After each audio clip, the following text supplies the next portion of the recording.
पहले जो health policy थी, जो लगभग 20 साल पुरानी थी, 2017 के पहले, मेरे ख्याल से शायद 1998-99 में हेल्थ पॉलिसी आई थी, उसका जो फोकस था, जो उसका रुझान था, वो क्यूरेटिव हेल्थ केयर पर था। लेकिन 2017 का जो हेल्थ पॉलिसी प्रधानमंत्री मोदी जी के नेतृत्व में बनी, ये कॉम्प्रिहेंसिव हेल्थ केयर बना है।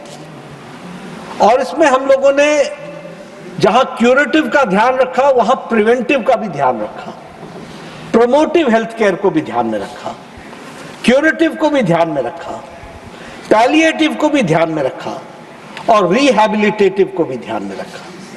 यानी अभी जो हमारी हेल्थ पॉलिसी है वो कॉम्प्रिहेंसिव हेल्थ पॉलिसी है।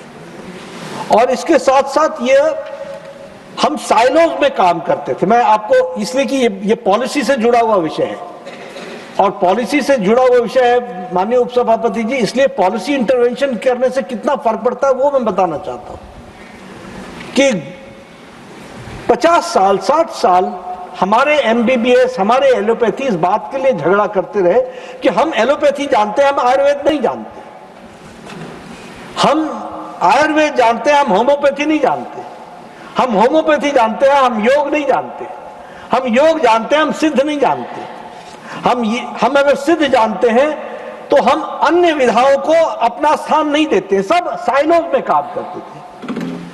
स्वास्थ्य विभाग की दृष्टि से जब हम स्वास्थ्य विभाग के कार्य प्रणाली पर चर्चा कर रहे हैं तो प्रधानमंत्री मोदी जी के नेतृत्व में बहुत बड़ा नीतिगत परिवर्तन हुआ है, और अब सिर्फ एलोपैथी ही नहीं बट एलोपैथी के साथ साथ को शेयरिंग करते हुए आयुष को जोड़ा गया है। यह बहुत बड़ा काम है,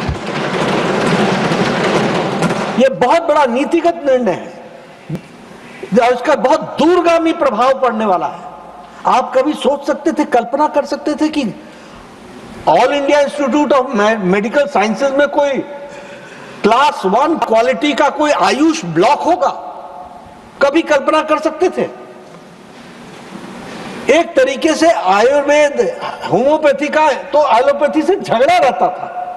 आज हम को शेयरिंग कर रहे हैं, एक ही छत के नीचे दोनों बैठ रहे हैं, और सबसे बड़ी बात यह है कि नीतिगत निर्णय में यह बात जोड़ी गई है कि को शेयरिंग के साथ साथ को रेफरल्स भी होंगे। यानी ऑर्थोपेडिक पेशेंट को आयुर्वेदिक के लिए भी रेफर किया जा सकता है, और आयुर्वेदिक पेशेंट को एलोपैथी के लिए भी रेफर किया जा सकता है, और दोनों विधाएं, और आयुर्वेद नहीं, योगा भी। हमारे यहां दिल्ली एम्स में अब इंटीग्रेटेड हेल्थ मेडिसिन, इसको हम लोगों ने वहां प्रारंभ किया है। अब हेल्थ को हम इंटीग्रेटेड मेडिसिन के रूप में देख रहे हैं।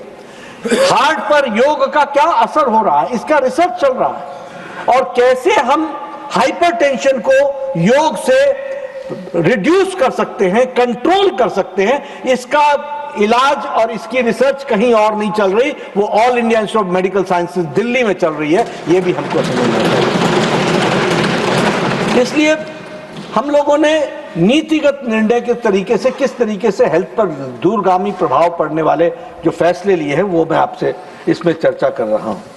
जब मैंने प्रिवेंटिव की बात कही है, उसके साथ साथ मैं ये भी कहूंगा कि हमारी जिम्मेवारी है, यह हमारा राष्ट्रीय प्रोग्राम है कि हम जो बीमारियां हैं उसको हम कर्टेल करें, कंट्रोल करें।